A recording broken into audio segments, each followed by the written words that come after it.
ว้ารวมแล้วก็บ่มีในระยะใดของประวัติศาสตร์ของศาสตร์ลาวที่มีการสร้างสรรค์พัฒนาและเจริญรุ่งเรืองภายใต้การนำพาของพรรคประชาชนจุฬาฟังบักซ้อนไส้เว้าแล้วกูสิฮากเศร้าขี้โมซะเสียวเศร้าบ่มียุคใดสมัยใดเจริญหุ่งเฮืองเหลืองเหลื่อมคือยุคสมัยซุมือเพิ่นว่า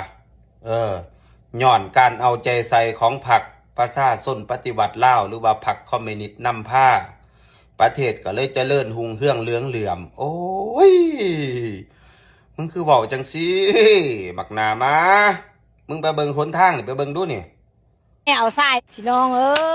ยพี่น้องเอ้ยมาเบิ้งซอยกันได้นี่นะถนนหนทางเลยสิไปได้แนวนี่นะหน่วยได้มาเอาแห่เอาทรายนี่ก็มาเบิ้งเด้อถนนหนทางแนวนี้นะไปบ่ได้กลางค่ำกลางคืนแล้วนี่เบิ้งแม่แม่น่าจะชี้ออกไปได้อันนี้นะเห็นบ่มึงเห็นบ่หนทางนั่นเวลาประชาชนเขาไปถ่ายลงโพสต์ลงเฟซก็ว่าเขาดูถูกด้อยค่าประเทศตัวเองให้เขานี่ภูมิใจในประเทศตัวเองเห็นบ่มึงบ่เคยยอมรับความจริง50 ปีแล้วมึงบริหารประเทศภายใต้การนำพาของพรรคประชาชนปฏิวัติลาวหรือว่าพรรคคอมมิวนิสต์ลาวกูบ่เห็นมึงไปไสจักเทื่อประเทศบ้านใกล้เฮือนเฮียงบ่ว่าเขมรบ่ว่าพม่าบ่ว่าไทยบ่ว่าเวียดนามเขาไปหอดดาวอังคารแล้วมึงยังค้านอยู่บักหน้ามาฝากแท้นำเว้ารวมแล้วก็บ่มีในระยะใดของประวัติศาสตร์ของศาสตร์ลาวที่มีการสร้างสรรค์พัฒนาและเจริญรุ่งเรืองภายใต้การนำพาของพรรคประชาชนจุฬาคือปัจจุบันนี้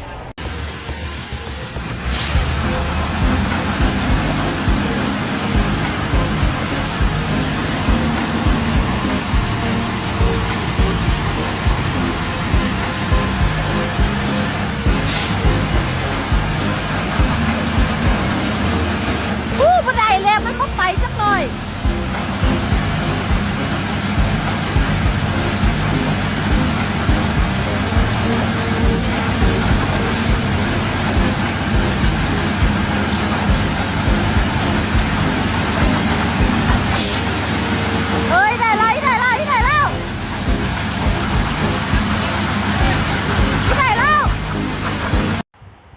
ตบมือใช่ไหม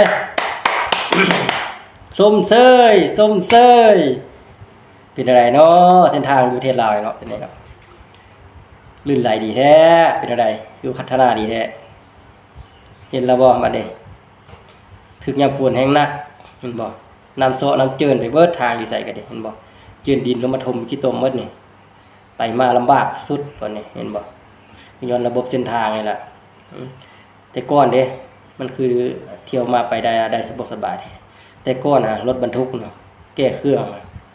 มันบ่หลายคือซุมื้อนี้มันหลายเกินละน้ำหนักมันก็เกินแน่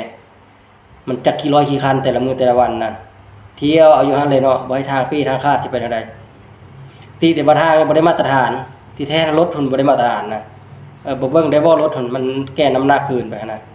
มันก็จะเฮ็ดให้ทางเป้ทางเพไปหมดทุกมื้อนี่เห็นบ่เห็นอะไรบัดนี้การพัฒนาแห่งล่าซ่าขึ้นไปเรื่อยๆนี่บอกประชาชนพ่อแม่พี่น้องเดินทางไปหันไปนี่ก็ยากลำบากเขาจะออกจากบ้านจากเฮือนก็เบิ่งเส้นทางไหมกลางค่ำกลางคืนนี่อะไรเจ็บเป็นมาให้อะไรแบบนี้เส้นทางกับเป้เพเบิดย้อนรถบรรทุกย้อนรถแก้แห่แก้หยังนี่นะทางบ่เฮ็ดเพยังไงก็ย่าเล่นไปจนได้รถแก้แห่นี่ก็ดิแม่นบ่รถบริษัทนี่นะแกอยู่หั่นแต่มือมันเป็นมึงยามพักยามพรเนาะบ่ให้ทางเป้เพไปใส่น้ำหนักเด้มันเกิดจากกี่ต้นแต่ละมื้อแต่ละวันจักกี่ร้อยกี่พันแม่นบ่เที่ยวอยู่หั่นอ้าวถึงยามฝนมันก็แห้งเพไว้แล้วเส้นทางแล้วเนาะแม่นบ่เฮ็ดให้ดินเจื้อนดินถมแล้วก็ทางมันก็กุดขาดไปเบิดแหละแม่นบ่รถหนักอีกเหยียบแห้งบุบมาดินดินอ่อนบัดนี้นี่แหละการนำพาของภาครัฐสลัดส่องใสเกินถ้าเป็นความแหละเวลาเขาถ่ายลงหันลงนี่ว่าเขาประจานดูทุกประเทศตัวเองเนาะการที่เขาถ่ายลงบ่แม่นดูทุกหรอกถ่ายให้ทุกคนรู้ว่าทางเส้นนี้มันยากลำบากซะใดถ้าผู้ใดอยากไปอยากมาก็ให้เป็นฮู้กันนะฮะเนาะผู้ใดอยากไปก็ไปหมู่อยู่บนทางยากว่าเขานี่ดูทุกประเทศตัวเองมันบ่แม่นเนาะการที่เขาไปถ่ายมาน่ะเฮ็ดให้ทุกคนสังคมรับรู้น่ะ ว่าจะเดินทางเส้นนี้ไปหั่นไปนี่นะมันเป็นอะไรบางคนก็อยากรู้ว่าเส้นทางนี้ไปได้บ่หรือว่ายากบ่หั่นเนาะที่มีคนไปท่ายมาแบบนี้ก็ดีแล้วเพื่อเตือนนะเตือนการไปมาเนาะมันยากลำบากเขาก็บ่ไปบ่คันมันยากเนาะอันนี้รถเขาท่ายแล้วว่าเขาดูถูกมันบ่แม่นเนาะอันนี้เนาะ